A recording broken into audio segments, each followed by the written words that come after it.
പ്രതിപക്ഷത്തിരുന്നപ്പോൾ കേന്ദ്രത്തിന്റെ പി.എം. ശ്രീ പദ്ധതിയെ പുല്ലും നഖവും ഉപയോഗിച്ചെതിർത്ത യു.ഡി.എഫിന് ഭരണത്തിലെത്തിയപ്പോൾ മനംമാറ്റം. പി.എം. ശ്രീ പദ്ധതിയിൽ തുടരാൻ സർക്കാർ തീരുമാനിച്ചതായാണ് മുഖ്യമന്ത്രി വി.ഡി. സതീശൻ ഇന്ന് പ്രഖ്യാപിച്ചത്. ഇടതു സർക്കാർ കരാർ ഒപ്പിട്ടിരുന്നുവെന്നും അതിനാൽ പദ്ധതിയിൽ നിന്ന് പിൻവാങ്ങാൻ കഴിയില്ലെന്നുമാണ് അതിനു പറയുന്ന ന്യായം. പദ്ധതി നടപ്പിലാക്കുന്നതുമായി ബന്ധപ്പെട്ട് 4 അംഗ മന്ത്രിതല ഉപസമിതിയെ നിയോഗിച്ചിട്ടുമുണ്ട്. ഈ സമിതിയുടെ റിപ്പോർട്ടിന് ശേഷമാകും അന്തിമ തീരുമാനമെന്നും മുഖ്യമന്ത്രി വ്യക്തമാക്കി. മന്ത്രിമാരായ N. Shamsuddin, Roji M. John, P C. Vishnunath, M. Liju എന്നിവരാണ് ഉപസമിതിയിലെ അംഗങ്ങൾ. യു.ഡി.എഫിൽ നിന്നും ഉൾപ്പെടെ എതിർപ്പ് വന്നതിനാൽ കരാർ എൽ.ഡി.എഫ് സർക്കാർ മുൻപ് മരവിപ്പിച്ചിരുന്നു. അതുകൊണ്ടുതന്നെ യു.ഡി.എഫ് സർക്കാരിന് ഇതേ നയവുമായി മുന്നോട്ടു പോകാമായിരുന്നു. എന്നാൽ പ്രതിപക്ഷത്തിരുന്നപ്പോൾ എതിർത്ത ശേഷം ഭരണപക്ഷത്ത് വന്നപ്പോൾ പി.എം. ശ്രീക്ക് അനുകൂലമായാണ് സർക്കാർ നിലപാട്. 1400 കോടിയോളം കേന്ദ്ര ഫണ്ട് സംസ്ഥാനത്തിന് ലഭിക്കുന്ന പദ്ധതിയായിരുന്നു ഇത്. എന്നാൽ കരാർ മരവിപ്പിച്ചതിനാൽ ആദ്യ ഗഡു ഒഴിച്ച് ബാക്കി തുക ലഭിച്ചിരുന്നില്ല. ഈ തുക ലഭിക്കാൻ വേണ്ടിയാണ് ലീഗ് തന്നെ വിദ്യാഭ്യാസ വകുപ്പ് ഭരിക്കുമ്പോൾ ഈ തീരുമാനം വന്നത്.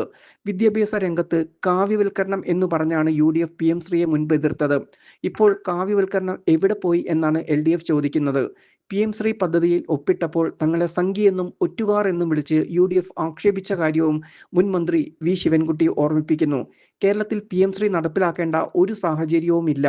മുഖ്യമന്ത്രി ജനങ്ങളെ തെറ്റിദ്ധരിപ്പിക്കുന്നു എന്ന് പറഞ്ഞാണ് ശിവൻകുട്ടി രംഗത്ത് വന്നത്.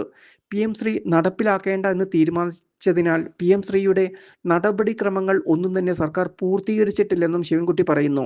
എസ്.എസ്.കെ ഫണ്ട് കേരളം വാങ്ങിയെടുക്കണം, അല്ലാതെ പി.എം. ശ്രീയിൽ നടപ്പിലാക്കുകയല്ല വേണ്ടത് എന്നാണ് മുൻ മന്ത്രി വാദിക്കുന്നത്. പി.എം. ശ്രീയുമായി മുന്നോട്ടു പോയാൽ ശക്തമായ പ്രക്ഷോഭം യു.ഡി.എഫിന് നേരിടേണ്ടി വന്നേക്കും. ഇന്ത്യയിലുടനീളമുള്ള സ്കൂളുകൾ നവീകരിക്കാൻ കേന്ദ്ര സർക്കാർ ആവിഷ്കരിച്ച പദ്ധതിയാണിത്. ഇന്ത്യയിലെ സ്കൂളുകളുടെ അടിസ്ഥാന സൗകര്യ വികസനത്തിനാണ് മുൻതൂക്കം നൽകുന്നത്. ഇപ്പോഴുള്ള വിദ്യാഭ്യാസ രീതി മെച്ചപ്പെടുത്തുകയും ചെയ്യുക പദ്ധതിയുടെ ലക്ഷ്യമാണ്. 14,500 സർക്കാർ സ്കൂളുകളെ മാതൃകാ സ്ഥാപനങ്ങളാക്കി ഉയർത്തുമെന്നാണ് പി.എം. ശ്രീ പദ്ധതിയിൽ കേന്ദ്ര സർക്കാർ പ്രഖ്യാപിച്ചിരുന്നത്. 27,000 കോടി രൂപയാണ് ഇതിനായി വകയിരുത്തിയിരിക്കുന്നതും. എൽ.ഡി.എഫ് ഭരിക്കുമ്പോൾ സി.പി.ഐയിൽ നിന്നുൾപ്പെടെ എതിർപ്പ് വന്നതോടെയാണ് പി.എം. ശ്രീയിൽ നിന്ന് പിൻവാങ്ങാൻ പിണറായി സർക്കാർ തീരുമാനിച്ചത്.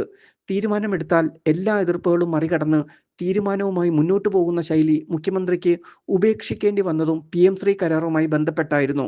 അതുകൊണ്ട് തന്നെ പി.എം. ശ്രീയിൽ കടുത്ത എതിർപ്പ് പ്രതിപക്ഷത്തു നിന്ന് ഭരണപക്ഷത്തിന് നേരിടേണ്ടിയും വരും.